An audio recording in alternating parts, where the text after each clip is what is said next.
Well, it looks like Deadpool and Wolverine will have some competition this weekend. It Ends With Us comes out today. Well, it had previews yesterday, and it did very good in previews. It made $7 million Thursday. That's a lot of money, ladies and gentlemen. And this movie is probably going to take number one, which isn't a big deal. Deadpool and Wolverine have been number one for 2 weeks now. Has it been out for 2 weeks? It's still going to make money. But this movie is probably going to do okay as well. It's a romance movie. I don't know if it's much of a comedy. I have just heard of this. Ryan Reynolds probably going to promote it because this is his wife. Blake Lively is his wife. And a lot of people are trying to set up like a... Remember when Barbie and Oppenheimer were out and they were doing that Barbenheimer thing to get people to see both movies? Well, they're trying to get a movement started with this movie and Deadpool and Wolverine now. Whether or not that'll work, I don't know. The movie's still making a shitload of cash because these kinds of movies are pretty popular with the ladies. So people are going to go see this movie. I don't know how popular it is or what the word of mouth is on it. Just taking a look at Rotten Tomatoes, it looks like audiences like it. It's at 95%, 91% for all audiences. Top critics and all critics both have it around 60-something percent. Top critics, it's 69%. All critics, it's 61%. So, probably going to do okay, mostly because it's a romance movie and women are going to want to go see it. But this is bad news for for Borderlands. That movie is not going to do well. In fact, I now have some numbers to share with you on how much it made Thursday. $1.3 million from Thursday previews at the domestic box office. Now, the movie does have one thing going for it. It could do well internationally. It's tough to say. Domestically, though, it's looking like a failure. I don't have any international numbers yet. We probably won't even have anything on those until Sunday or maybe even Monday.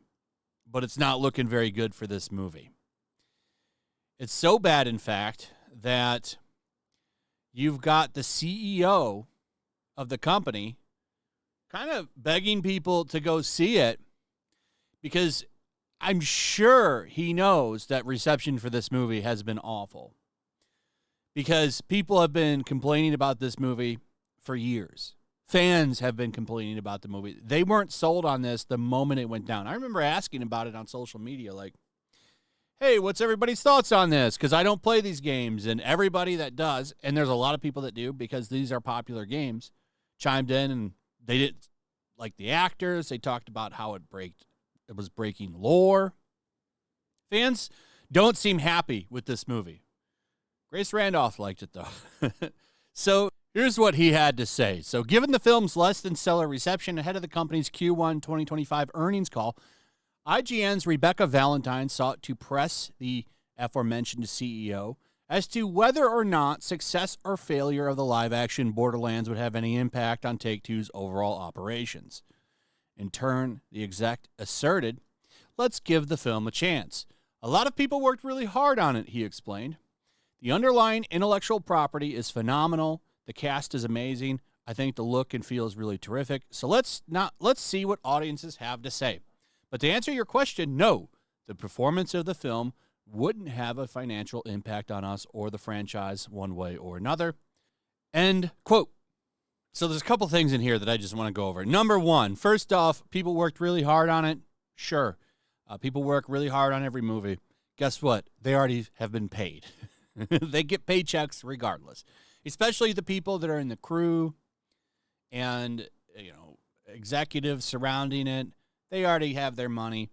And if there's one thing that we've all learned about Hollywood recently, whether or not a film does good or bad doesn't seem to stop people from moving up the ladder. In fact, a lot of people fail upward. So I don't think this movie bombing is really going to hurt anybody. Would they rather it be a box office success? Sure, absolutely, because you can always brag about that. And also, another thing that he's right about, this isn't going to probably hurt Take-Two's finances because they didn't pay for this movie. The studio will be the one that gets hurt from this. So, no, it won't hurt them. It will hurt the brand's prestige, though, because if this movie was good, it would only live to uplift the Borderlands property because people would go back and buy the games. We saw it with the Fallout show. So, in a way, it kind of will impact finances because unlike the Fallout show, which pushed most of the Fallout games up Steam charts, Fallout 4 became a pretty popular game after the Fallout show on Amazon because people liked the Fallout show. And because of that, the games did better because people wanted to go immerse themselves in the world after watching that show. And, regardless of how people feel about that show, I feel like it did capture the atmosphere. I know some people are mad about the lore stuff and whatever, especially people that have played Fallout 1 and 2. I still overall enjoyed that show. There was some goofy shit in it, like having a group of managers run the world. But overall, I did like that show.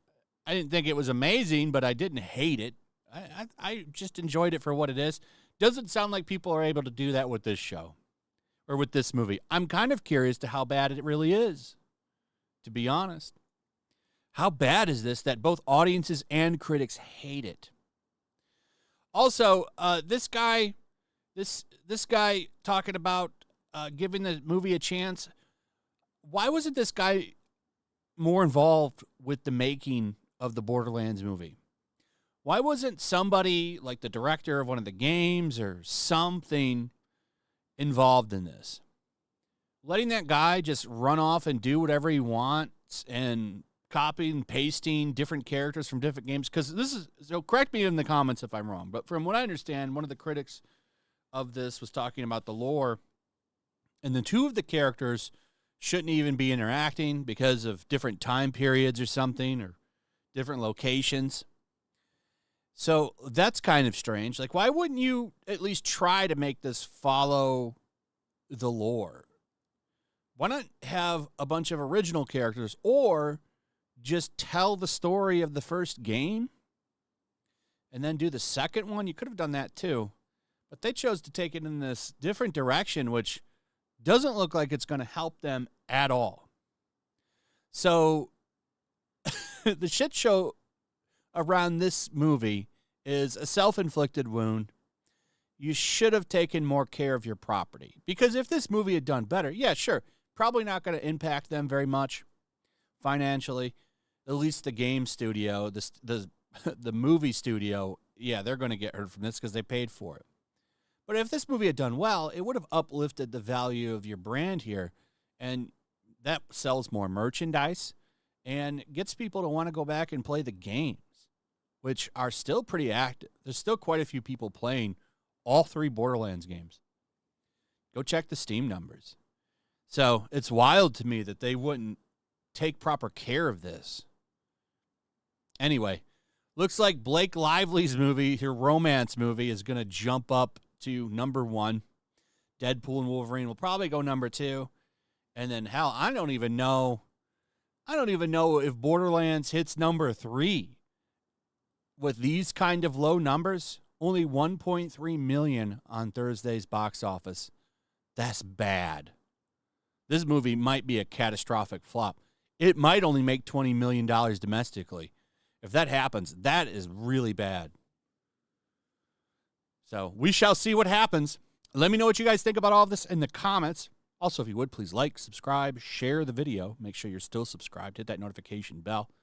And we'll see you on the next one. Peace.